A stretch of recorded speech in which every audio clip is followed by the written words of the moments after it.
So, you thought I forgot about Monday. This is 7 at 7, Divine Direction. So here we go!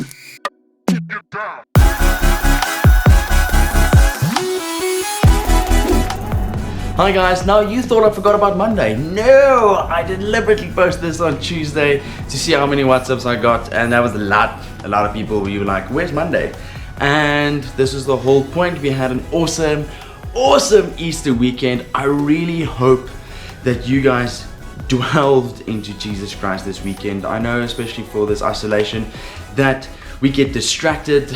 There's a whole lot of challenges that happened this weekend that personally irritated me, especially because this whole point of Easter is so that we can think of Christ and what He did for us and the amazing thing, how awesome it is.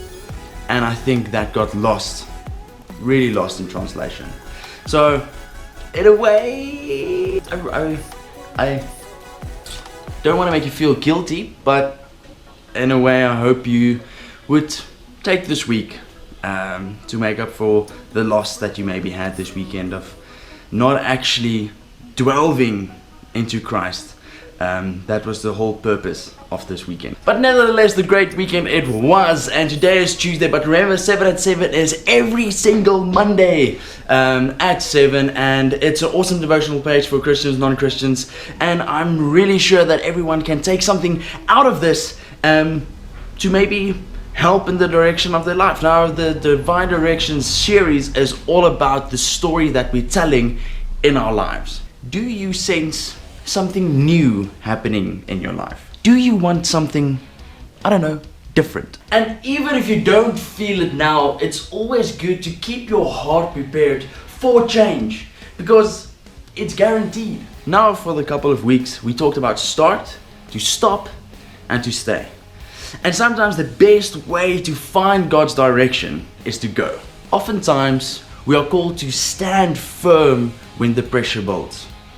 But sometimes you need to take a risk. Do you feel restless where you are? God may have planted a desire in you to serve Him in some way, a very surprising way. And God has inspired you, maybe with a specific group of people, an idea or a problem. Maybe He's asking you to go. And just follow that hunch and see where it leads you. Embrace adventure. Adventure is the most amazing storytelling way ever. And the best way to take a leap of faith is with a good running start. Now, there's a really cool story in the Old Testament about Abraham and Sarai, later renamed Abraham and Sarah, that illustrates to go perfectly. In Genesis 12, God spoke to Abraham. Now, in that time, Abraham was living in a city called Haran, and he was living in a small town called Ur, and they were of the Chaldeans. Now, back in Abraham's hometown called Ur, the people there worshipped this false god, a moon god named Nannar. I think it's Nannar? Yes, it was Nannar, a false god, moon god named Nannar. And what is significant about this time is the one true God revealed Himself to Abraham, and God gave Abraham a very simple task: to walk away from everything. Leave your country, your people, your fatherland, your household, and go to the land where I will show you. This was in Genesis 12 verse 1. Now leave and go. Now, to take a step towards your destiny, you're gonna have to take a step away from your security, to go somewhere else, to leave the comfortable, okay, mediocre, safe environment where you are, what's predictable, what is easy, because to step into your destiny, you might need to step away from your security. Who knows where God will take you on your journey if you just let Him tell your story. And then one day, years from now, you'll look back and see the big picture, the whole picture. While this puzzle is scrambled, you don't see it, but as you pack the pieces and writing the story, you'll see the end, or you'll see the goal, what was accomplished. And what is it going to be? You're like, I feel God is calling me. But are you just gonna sit back and relax? And I was too afraid to move. I did nothing.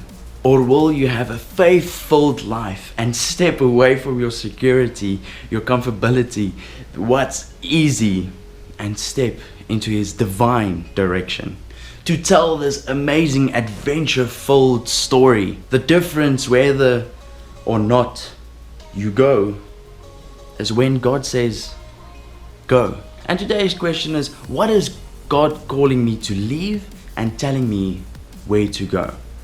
Now, to leave your comfortability can be as simple as speaking to your sibling about Jesus, praying with someone that you've never prayed before, taking a risk to actually, you know what, I'm going to talk about my faith and what I believe in, to respect one another and love one another. Maybe it's a risky thing for a business move that you have to do, especially in these times that we don't know what's happening, to help each other and step away from your comfortability and to actually love your neighbor and help out where you can. And like at the end of this every video, there's verses at the end that I really want you to read, but I'm going to read for us one to start off with. And with your Bible study or journaling that you're doing, or the process of this whole direction, that if you're a Christian or non-Christian that you're going, go read it anyway. This book is awesome. It's called the Bible and it's really full of wisdom. And the verse that I chose to kick off this that I really like is Mark 16, and I'm going to read it to you. He said to them, "Go into all the world and preach the gospel to all creation." And what an amazing verse. Go please read the rest, and also go read Genesis 12. It's an amazing story about go, and I think it really represents what it is, and you can take that story and put it in your life. I know we're not allowed to go really anywhere, but I know about so many people that need help, that need food, that need just someone that they can talk to. It can be a video call, go cut your neighbor's grass, whatever it is, just go. Thank you guys for watching. Please remember to like, comment and subscribe. Share this with your friends every Monday, not just Tuesday like today. I hope you guys had a brilliant Easter weekend. I love you so much. Thank you for sharing. Thank you for all the direct messaging and calls that I get, and it's really amazing to see people grow. And also I'm growing in this process as well. Everything that I'm preaching to myself, and I think this is why it's so amazing. So I hope you guys enjoy. See you next week, Monday, 7 at 7.